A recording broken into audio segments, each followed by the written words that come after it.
Hey, what's up guys? BJ Dell back with a new Monday Let's Draw video. Today's video, I'm going to walk you through how to do a pizza design.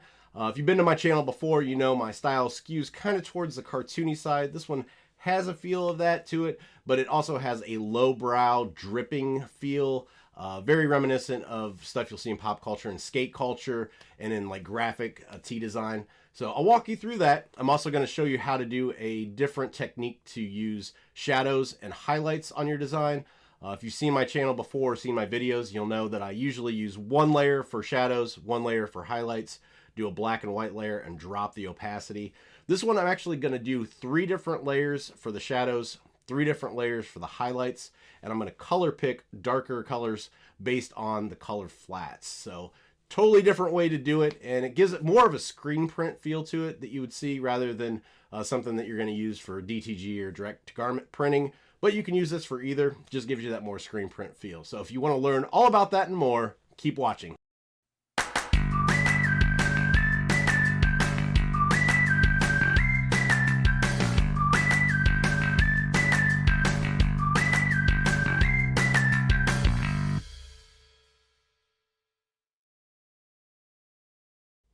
All right, guys, let's go ahead and jump into today's video. Like I said, I'm going to be doing a pizza design today. It's going to be a little bit different style than what you usually see on the channel. Usually like a really heavy cartoon type of stuff. This is still going to have kind of a cartoon feel to it, but it's going to be a little bit more of a lowbrow style. If you aren't familiar with lowbrow, it's kind of like a counterculture, almost like a skateboard, like pop culture graphic design tee. Style that I absolutely love. I've done actually quite a bit of work like this before. I'm gonna bring into frame here one of the t-shirts that I did, and this is called a trash design, trash t-shirts, but this one is a donut design, and you can see just the way that the lines move and everything like that. It's got a really kinetic and like dynamic style to it. It's a drip style that I'm a huge fan of and I absolutely love doing. So I'm going to show you how to do that today with a pizza design. If you guys want one of those donut trash t-shirts, I'll put the link in the description for those. You can check one out for yourself. So let's go ahead and start here. Now I know I'm getting a lot of new subscribers, and if you're a return or subscriber to the channel, if you've watched my videos before, a lot of this stuff you'll already know, but in case this is somebody's first video that they've watched of mine, I still want to make sure that I walk through every step of the way so everybody gets the most benefit out of it. So when I start a new canvas, I'll go ahead and go to layer 1 here. I usually start the sketch with this light blue color, and I'm using, of course, the natural inker brush, which is my favorite go-to, and I will always put the link to that in the description of the video. That can be found actually on the Procreate forums. It's a free brush to download. So let's go ahead and get started. Just going to go ahead and draw basically a triangle. And I know now with the update to Procreate, you can actually, do shapes, and I could do this fairly easy just by doing the auto shapes, but I'm not going to do that. I'm just going to draw it by hand, and then we'll do the crust here. Kind of want the crust to have a little bit of a flow to it, and you'll see too, I'm going to change actually quite a bit of this. I'm just getting the general layout right now done.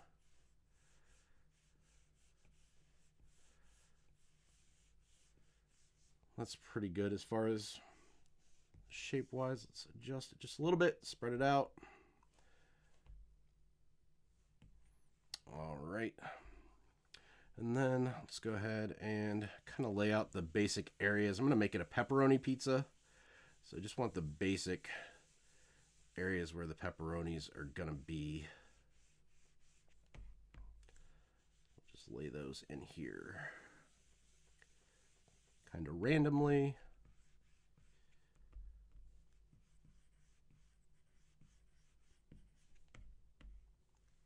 I don't know if I really like that one or not. Let's take that one out. Let's move. I'm going to use the marquee tool over here to kind of move this one off to the side a little bit, which will give me a little bit more space for this one.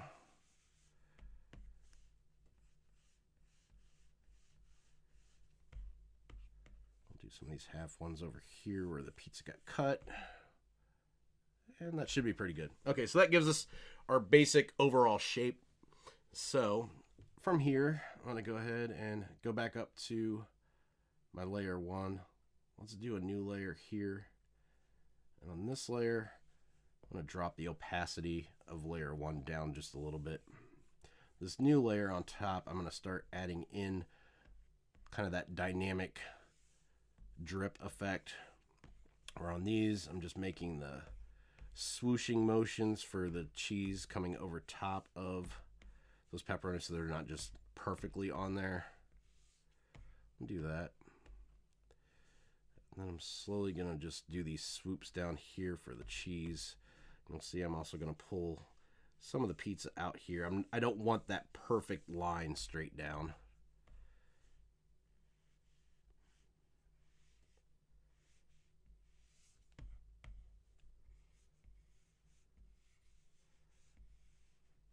We'll just keep on going over this with the drips.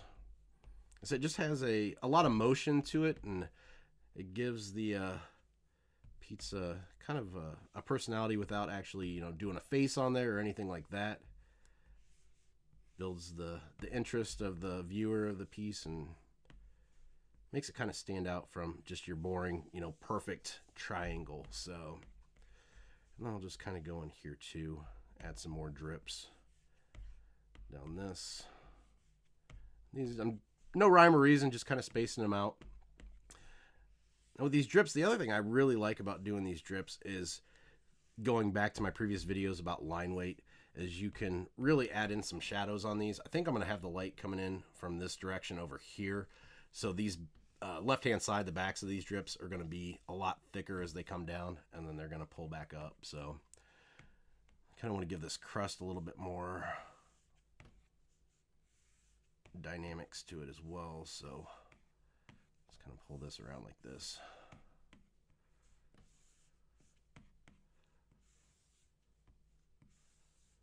There we go. And I don't like the way this one comes over the top here. I kind of want that centerpiece to go over the edge here. So, all right. So now I've got those. I'm going to actually put my opacity back up on that bottom one. And then we're going to merge these together by pinching and pulling together.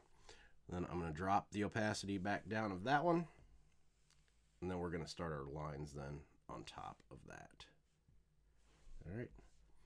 So let me go back here, change my color to black, and then go on top, start a new layer, and we're just going to start inking on top of here. And get the brush set to the right size to have a nice thick stroke here. Like I said, you can see how I'm pulling down. You've got that really heavy stroke there on the back side. That line weight's a lot thicker, so it gives that appearance of the shadow before I've even gone in and done any shadowing. So, and this design is actually a take on one that I did actually for Macaulay Culkin.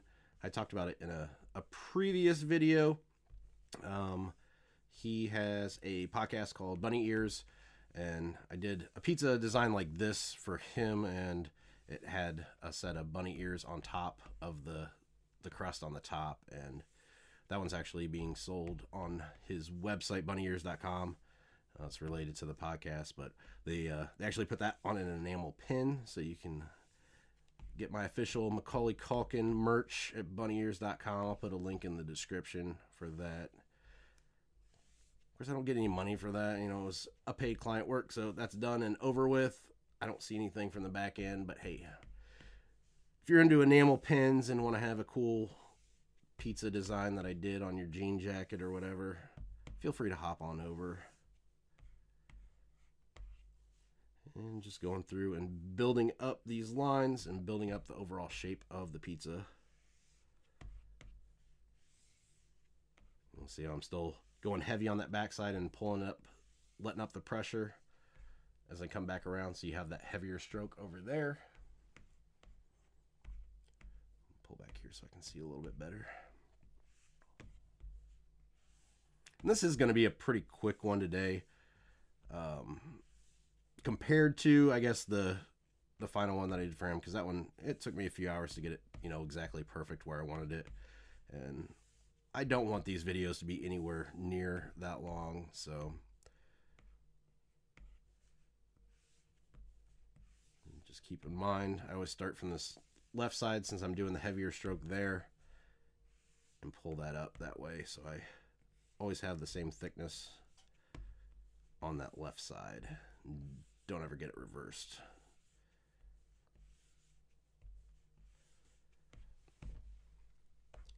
There we go. All right, now let's go ahead and do the, make this a little bit thicker. I'm gonna do the crust up here.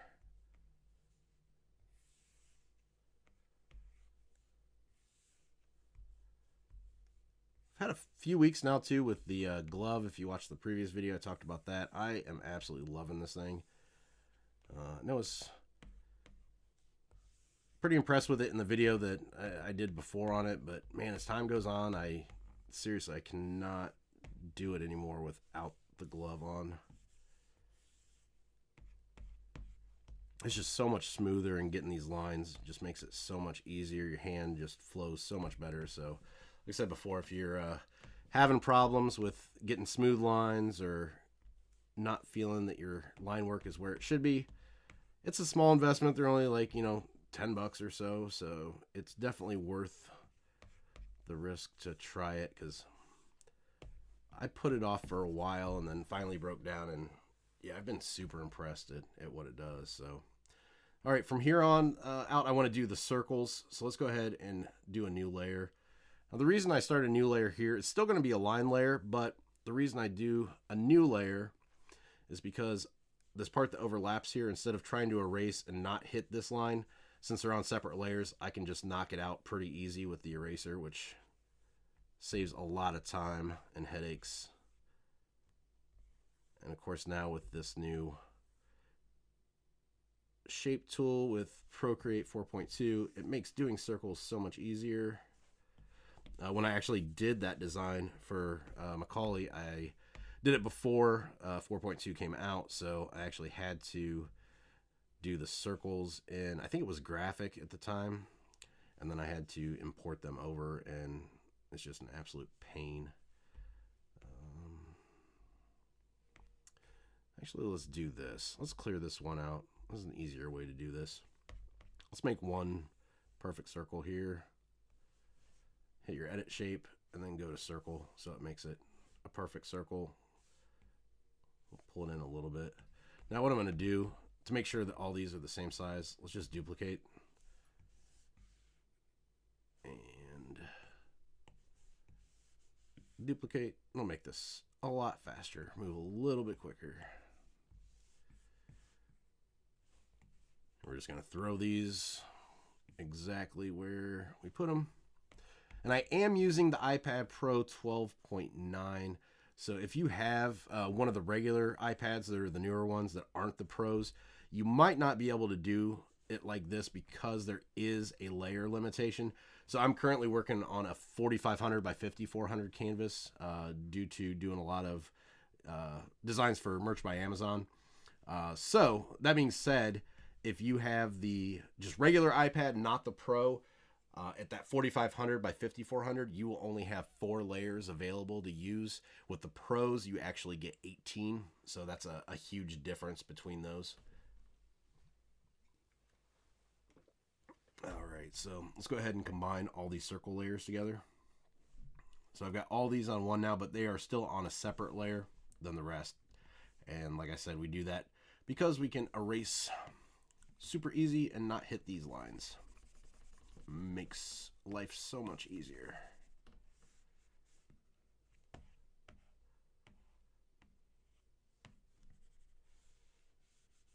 All right, now I'm going to go back to, oh, I did this one down here. I did not finish up all these lines on the top one, so let's go ahead and go back to that layer. Let's finish up these lines. Oh, a little too thick now.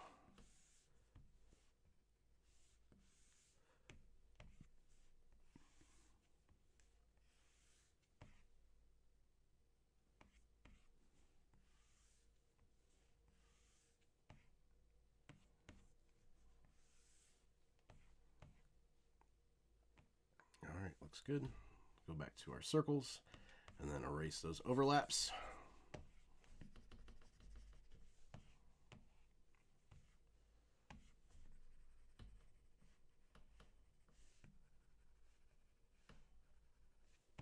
There we go. And then I've got to cut this one off here.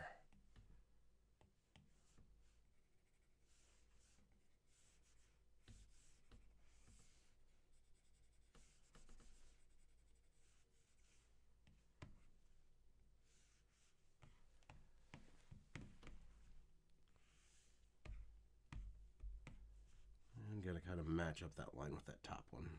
Probably should have done that at the beginning, but oh well. We'll just try to get it to line up as good as we can. That's pretty decent.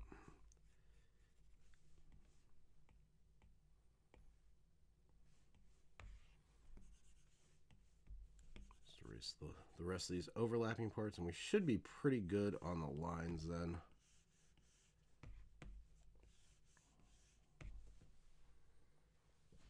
All right, there we go. Do a couple more drips up here, some smaller ones. So we've got kind of varying sizes of the drips coming down. Get some bigger ones, some smaller ones. And kind of some extra. Now that we've got these all erased like we need to, I'm going to go ahead and pinch these together so they form one layer. So I can get some of these extra marks out of here and not have to wonder what layer I'm on. Put some extra lines here underneath these parts where it overlaps. All right, a couple more here. All right, I think it looks pretty good. So let's go ahead and turn off our sketch layer. Go ahead and press the plus button for a new layer, and let's drop this one down behind our layer here. And let's get a nice, like almost orangish yellow cheese color. And then I want to set this top layer to reference. That allows us to drag and drop in the color just like we would be if we're on this layer, but we don't want to do it directly on the line layer. So we're on a blank layer here, and dragging over is just going to autofill that in. Let's do that. Let's get the red in for the pepperoni. I kind of almost want it like a pinkish. There we go. I don't want it too red. A more muted look to it than just super bright. All right, so that looks good there. And then it's got a brownish color for the crust here. I think that looks pretty good. Okay. Now this one too, I'm going to do it a little bit different than I usually do. If you've watched my previous videos, I usually add a shadow layer. Basically, I just fill that in, color it in black, and then drop the opacity, and then do the same thing with the layer on top of that, and do the highlights with white, drop the opacity. With this, it's, like I said, more of like a graphic design, like skater t-shirt. So I want it to have more of a screen print look to it. And with doing the black that way that I could do before and dropping the opacity, it kind of gives it like an even shade across the whole thing. And with this, I'm actually going to use the color picker and actually go in and do the shadows with a darker color. Gives you a little bit more control over your shadows, and it, like I said, gives it more of a screen print feel to it. So let's go in with this brownish color. I think this might look good. And this is kind of a trial and error, so I'm going to go ahead and do a new layer. This is just going to go on top of our base color layer. Let's see what this looks like.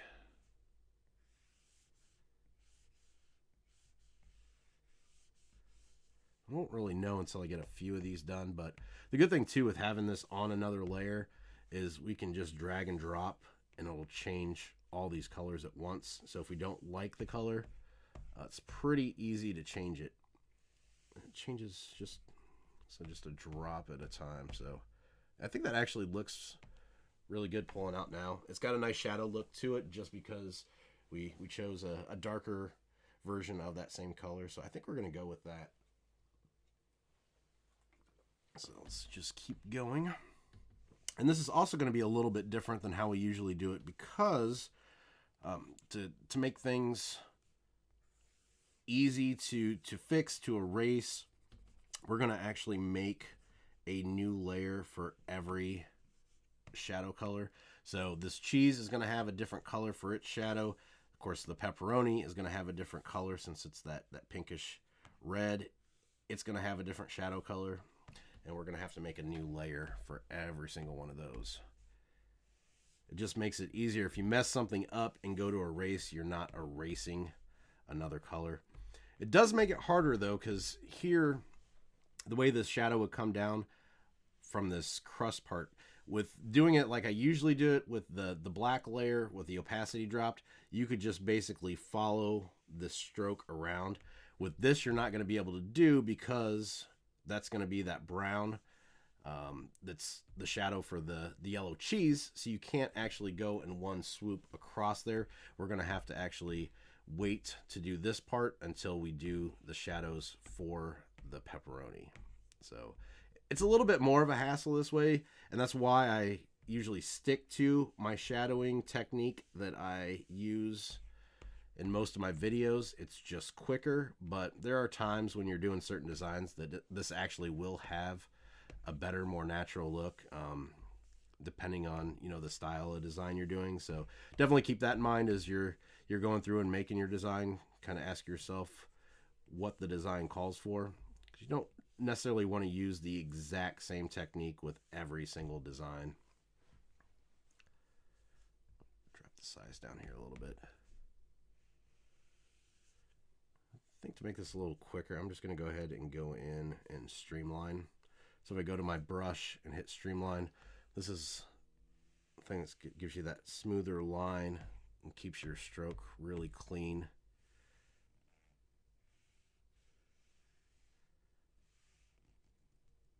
I try not to use that too much when I'm tapering, because I don't like the taper of the streamline, but with this, it's actually going to go into this black line, and really none of these strokes are going to have a taper. The taper is going to actually fall into that black line, and you're not even going to see it. So you can use this and not have to worry about that fall off on the end. It looks pretty good. So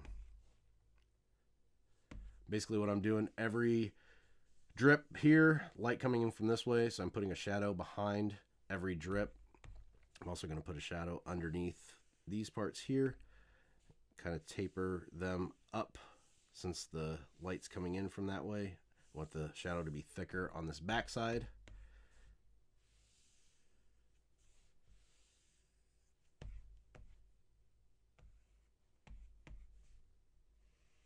Basically, I'm just hitting every single part that has that line to it. So any of these is going to have some of that shadow on it.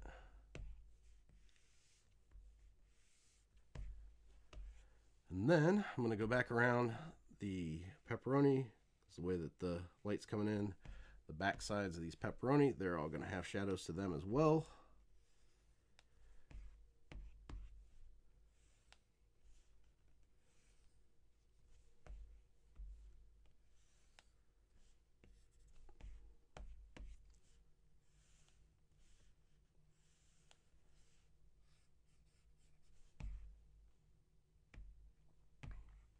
I think I want another line here, so this kind of looks like it's just setting off by itself, this pepperoni. So if I can do another line up this way, kind of break it up a little bit.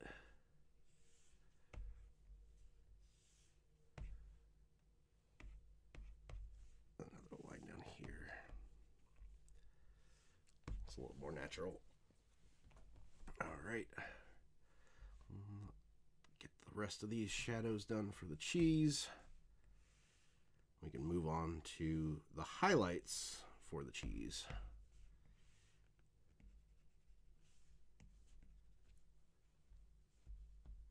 And I'm on the wrong layer. This always happens.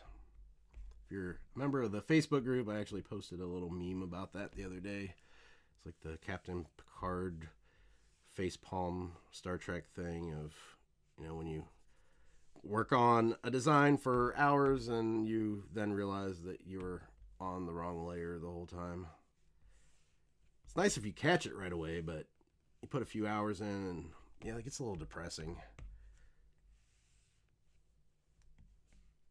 Done that before though, been there. It happens to the best of us. All right, almost there.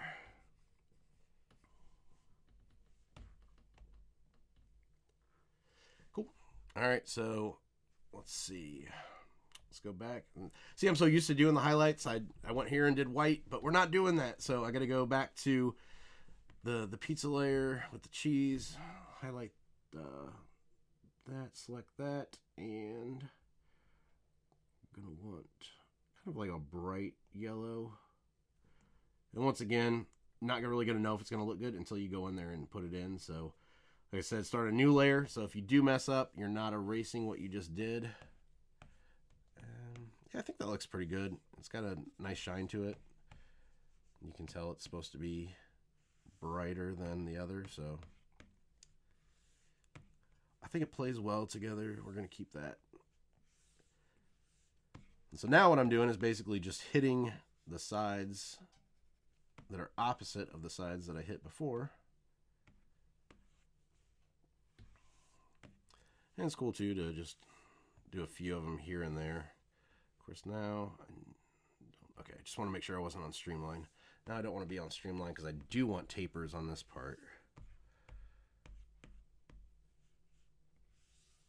This is just kind of like I said, the reverse of the shadows. We're hitting the parts that we didn't hit with the shadows on the opposite side.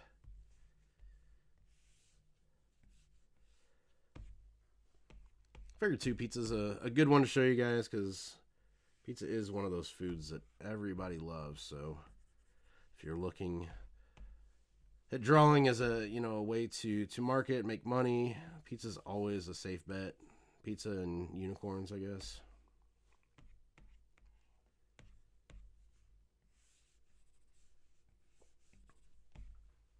Plus, pizza in and of itself has almost become like a pop culture meme type thing. There's so many different pizza memes and jokes out there that you can do a lot with pizza in your designs.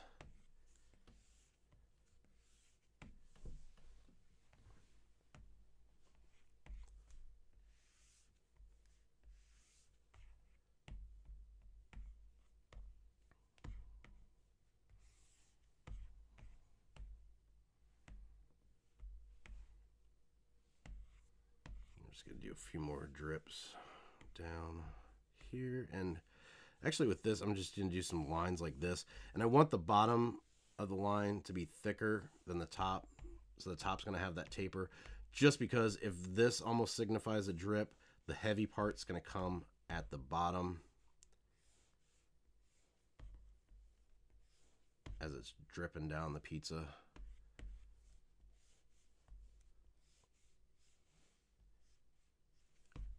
These just kind of put sparingly here and there. There's real no rhyme or reason to this as well. Just make sure that they're on the same plane as far as up and down. Don't want them cockeyed going off to left or right.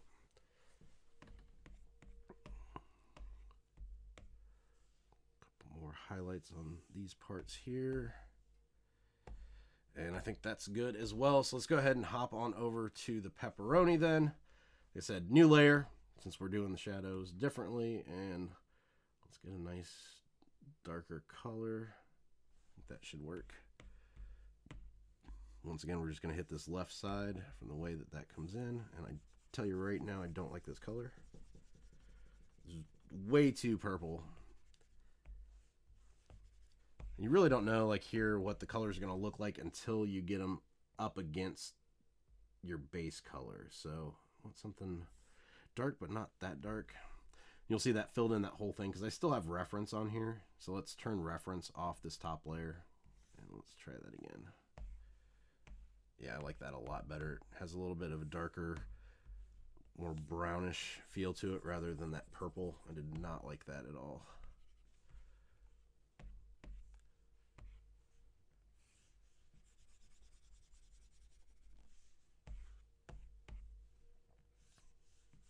And with these shadows, you basically just want the curve of the shadow to match up with the direction and the shape that circle takes.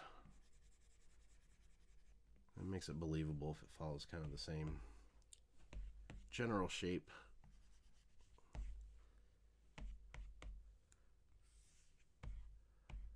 Alright, I'm also going to put some dots in here to give a little bit more character and texture to these pepperonis. And once again, with this, it's just haphazard. There's no real rhyme or reason to where I'm throwing in these dots. They just go pretty much wherever.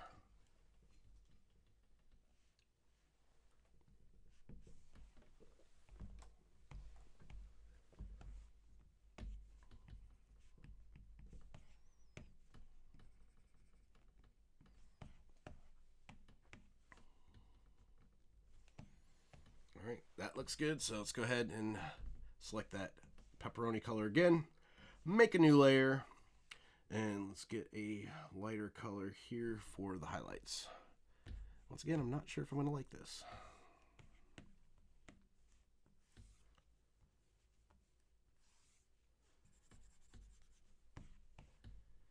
It's not too bad. Yeah, I think I'm going to stick with it. It's not bad.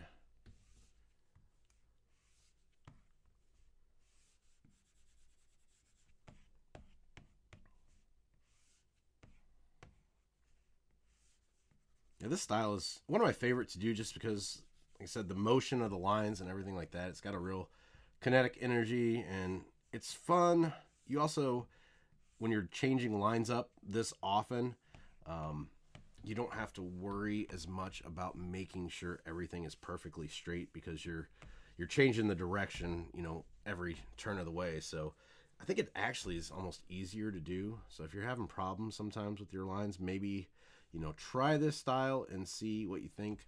Once again, like I said, though, this style is only for certain things. You can't really use this for everything. So definitely use it sparingly and when the design calls for it. All right. So I think we're pretty good on the pepperoni then. So let's go ahead and go up here to the crust. Let's get a darker brown color. Once again, new layer. Oh, the one thing I just remembered we got to do on the pepperoni is the shadows. We've still got to do that shadow part that the crust comes down on. That's what I was telling you earlier. You can't do that one swoop straight across. So, and then the key here is you've got to match this line up with your previous line to make it look like the shadow's all one piece coming across. So that's one of the difficult things to do here, is making sure that everything lines up. So overall, though, I do like this look, and on designs like this, I think it's worth the extra time and effort that it takes because it really makes the design pop, and it gives it that kind of, like I said, pop culture feel to it, skater feel, screen print look. This thing with doing the black designs like we did before, the black shading where you drop the opacity. With that, you really can't use that technique on screen printing because you know, you're limited to the number of colors, and that's not the correct way to do it for screen printing because that's just an opacity layer laying on top. Of course, for print on demand, it works fine because once you make it a PNG file, it just merges and you're good to go. But for screen printing, it actually needs separate screens for each color, and that's the way that you would have to do that, is like we're doing right now by giving each color its own layer. That's why this one has a little bit of different look to it than using that technique. So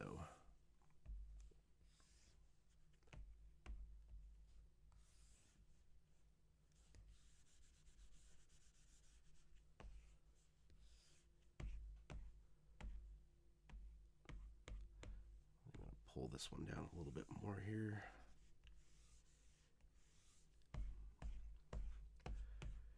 All right.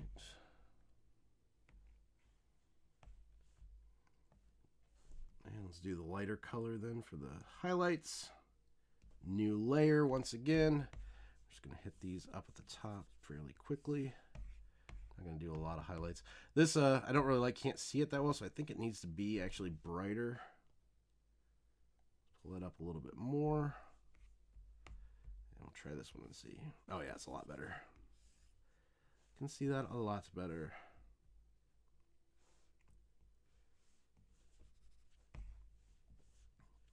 Just keep hitting this top part here.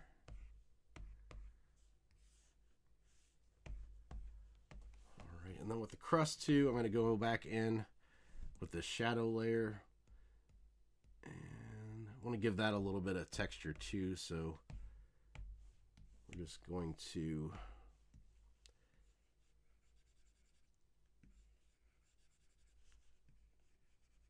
add some of these in here. I'm going to streamline this, almost like a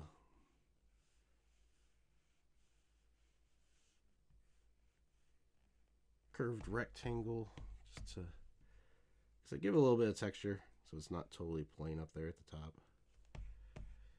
We've got all the, you know, drips down here at the bottom, so I want to give the viewer something to look at up here at the top too, rather than just the plain brown hanging out.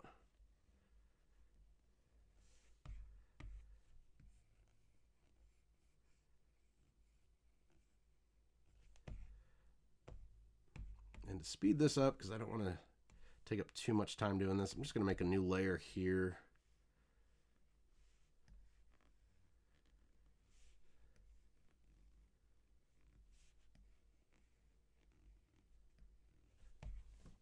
Do a few of those, and then I'm just going to slide this to the left, duplicate, and just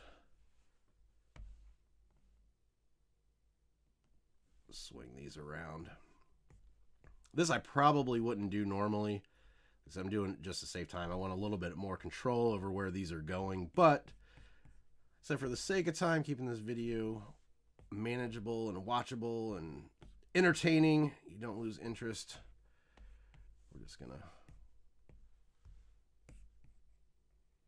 do it like this.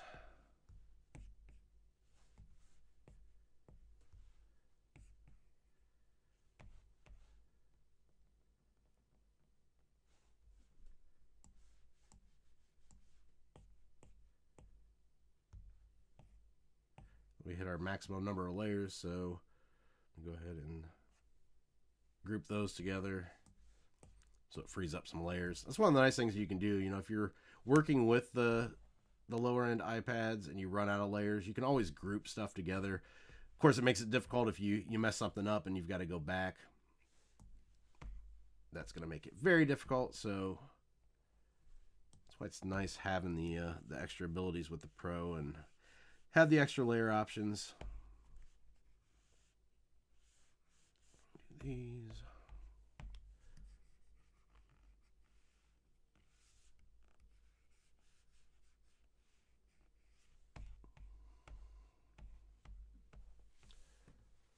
All right, and I think we are pretty much done then. So that kind of shows you the walkthrough process of how to do a lowbrow graphic design t-shirt inspired by skate culture.